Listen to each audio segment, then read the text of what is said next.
Chismecito histórico. Fíjense que hay un lugar que tal vez ustedes han oído mencionar, que es la cárcel de Lecumberri, ¿no? En esa cárcel hubo gente muy famosa que estuvo encerrada y hay un montón de leyendas. Hoy vamos a hablar de qué ocurría, para empezar, por qué era una cárcel supuestamente tan dura. ¿Qué había tras los muros? ¿Por qué era tan temida? ¿Por qué dicen que sus pasillos siguen embrujados? ¿Cómo fue que dejó de ser cárcel? ¿Quién estuvo ahí encerrado? Bueno, de entrada yo no sabía que Juan Gabriel había estado en la cárcel y me vengo a enterar que Juan Gabriel pasó por ahí, Pancho Villa también pasó por ahí y bueno, uno de los asesinos más mediáticos de México, Goyo Cárdenas, el asesino serial. Bueno, vamos a hablar de la cárcel de Lecumberri y las leyendas que guarda mitos y realidades. Para eso hemos invitado a Pedro J. Fernández, escritor de novelas históricas como Yo Díaz, creador de la plataforma de redes sociales Don Porfirio y también autor de Ya me llevé el de la Malinche. ¿Cómo se llama? ¿Yo Malinche o qué? Soy Malinche. Soy Malinche. Sí. Soy Malinche. Bienvenido aquí para hablar de chismecito histórico. ¿Cómo estás, amigo? Muy bien, ¿y tú? Bien, bien, contento, pues sorprendido.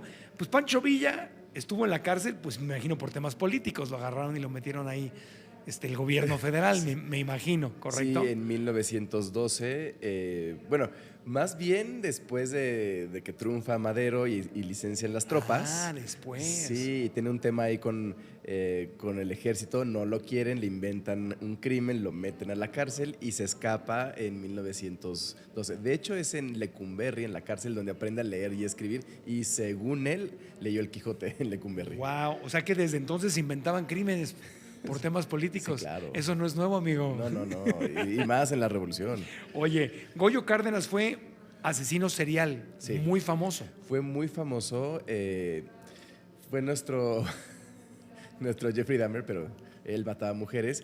Y tengo una historia muy personal con él porque mi abuela era su vecina, era una niña y siempre nos ha contado que cuando regresó un día de la escuela estaban sacando los cuerpos de la casa. Dios bendito. Sí. Ser vecino de un asesino serial. Sí, ¿no? Y que estaba toda la gente en las azoteas viendo Sí. cómo hacían la investigación. ¿Te todo. acuerdas de Charles Manson en Estados Unidos? Sí. Yo vivía ahí en Topanga Canyon y supuestamente a unas cuadras de donde vivía Charles Manson. Pues así, este es nuestro Charles Manson. Nuestro Charles Manson. Oye, ¿y Juan Gabriel estuvo en la cárcel? Sí. ¿Qué hizo Juan Gabriel para que lo metieran al bote? Ser gay. ¿Le inventaron algo también, o qué? Era una época en la que si uno era abiertamente homosexual, pues o tenías ciertos, sí, no, cometías ciertos crímenes políticos, pues te mandaban a la cárcel para que no estuvieras O sea, ahí. Juan Gabriel estuvo en la cárcel Sí. por su homosexualidad. Sí, por supuesto. ¿Era un delito en México ser homosexual, así como en Rusia ahorita? No, pero era una parte política donde, pues, no, o sea, está bien que seas gay, pero no lo muestres, no hables de eso. En algún momento también estuvo en una casa y lo acusaron de robar. O sea, la cosa es que Lecumberri era donde te metían si eras incómodo Ajá. para el gobierno. Y era una cárcel muy temida. Sí. ¿Por qué era muy temida? A ver, aquí tengo. El Palacio de Lecumberri se inaugura en 1900 como una de las cárceles más modernas de América Latina bajo el gobierno de Porfirio Díaz, ¿cierto? Sí, era la cárcel más moderna de América Latina, o sea, durante el auge Como la del de, porfiriato. como la de Bukele ahorita en El Salvador, haz de Sí. cuenta.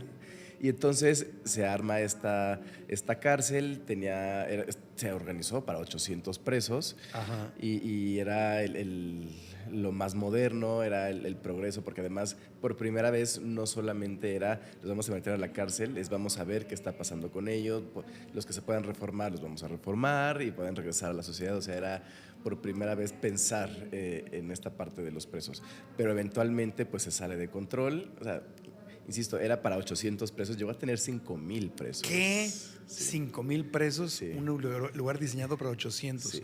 Dice aquí que por fuera parecía un palacio, pero por dentro era un temido penal. Su diseño panóptico, no sé qué es panóptico. Pan no. es, a ver, No. óptico, pan. Que podía haber todo, o sea, tenías Todo. una parte central donde había una torre y podías controlar a todos los presos desde Ya. una torre central, que era Ya. algo muy moderno en la época. Entonces, Ya, el diseño sí, panóptico permitía que ver a todos desde un todo. solo punto. Puedes controlar todo. Ok, entonces era una cárcel temida. O sea, caías a Lecumberri, era el peor lugar a donde te podían mandar. Pues era la cárcel principal del país en 1900. Eventualmente sí se sale por completo de control. Te encerraban en una celda muy chiquita. hay veces que dependiendo del crimen que cometías, porque era la primera vez que se paraba por crímenes, podías no salir de una celda, estabas completamente encerrado en esta celda y la gente se volvía loca. Claro, por supuesto. Sí, no. Funcionó durante 76 años, ¿es Sí. correcto? Como prisión. Allí estuvieron delincuentes comunes hasta presos políticos, escritores y personajes históricos como José Revueltas, José Revueltas, estuvo José Agustín, o sea... David Alfaro Siqueiros. Sí, también O sea, estuvo Siqueiros lo metieron. O sea, puros crímenes políticos, temas de, Políticos. Y eres sí. incómodo para el gobierno, te metemos a la cárcel. Exacto, y Siqueiros estuvo ahí varias veces, porque era el tema de si le molestabas al gobierno, pues ¿qué hacían para callarte? Pues te metían a Lecumberri. De hecho, nosotros los pobres, el Pepe Torres Inocente, Sí. es ahí, se graba en se filma en Lecumberri. Ahí se Sí, filma. por supuesto. Wow. Entonces, y dice, en 1977 cerró sus puertas como cárcel y fue transformado en el Archivo General de la Nación, donde se guardan documentos clave de la historia de México. Sí, eventualmente nos damos cuenta que la cárcel, pues, o sea, violaba todos los derechos humanos. Ajá. Se cierra, se mandan los presos a otras cárceles. De hecho, originalmente era una cárcel de hombres y mujeres y luego ya hacen una cárcel exclusivamente para mujeres y sacan a la población femenil, pero sigue siendo una sobrepoblación terrible. Y pues cuando se dan cuenta de todo lo que está sucediendo, se cierra la cárcel y es qué vamos a hacer con este edificio y se convierte en el Archivo General de la Nación, donde tienen todos estos documentos. Se guardan mucho de lo que sucedió en Lecumberri cuando fue prisión. Se tienen ahí todos los récords criminales y todo. Y es como para decir, ok, sucedió esto con la cárcel, pero podemos convertirlo en algo que sea útil para los mexicanos y que nos recuerde a todo lo que, o sea, lo que somos. ¿Es verdad que era como un laberinto por dentro? Es un laberinto por dentro, pero está hecho así, uno, para que los presos no puedan escapar, que sí hubo presos que escaparon, Pancho Villa escapó de ahí. Ajá.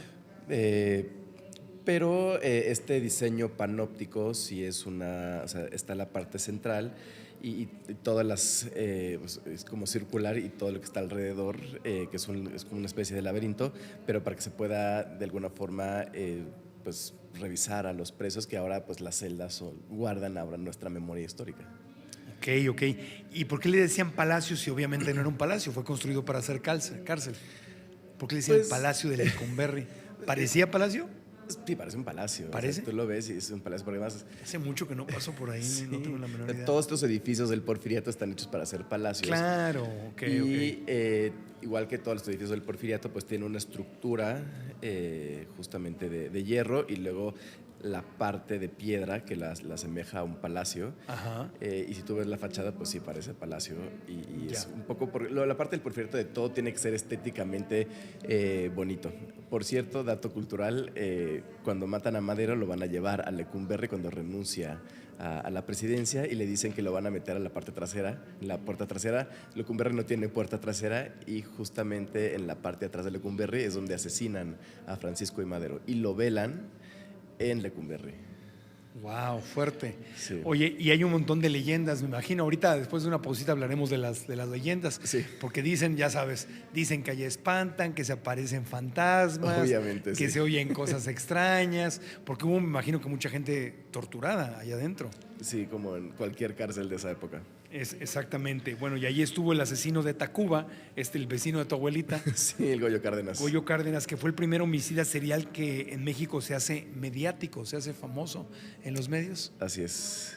Sí, es. A ver, el Goyo Cárdenas no es el primer asesino serial, ya habíamos tenido se llama el chalequero en el Porfiriato, mataba mujeres en el Río de los Remedios cuando no la habían entubado, pero el Goyo Cárdenas sí se convierte en un fenómeno completamente mediático. De hecho, él mataba mujeres al final de la Segunda Guerra Mundial. Ajá. Y las primeras planas no hablaban de la Segunda Guerra Mundial, hablaban del Goyo Cárdenas. Wow, o sea, así de famoso era. Era muy o sea, famoso. Que los feminicidios, estos dos asesinos seriales desde entonces feminicidas. Sí, completamente. O sea, ¿cuántos años llevamos cargando el mismo problema de los feminicidios? Años. Años. Y el Goyo Cárdenas O sea, lo relaciono con Jeffrey Dahmer porque el Goyo Cárdenas también quería que estas mujeres fueran, o sea, que estuvieran con él y quería hacer experimentos con ellas y todo. Wow, estaba bien enfermo. Sí, no, y se las llevaba a su casa y las enterraba y se tomaba el café con ella y con los cuerpos. No. Estaba enfermísimo sí, este hombre. Entonces, eventualmente una de sus víctimas, la hija de una, era hija de un... Pausa. Ahorita nos Me cuentas, quedé pausa. picado. Volvemos con más en Sí. Grupo Fórmula.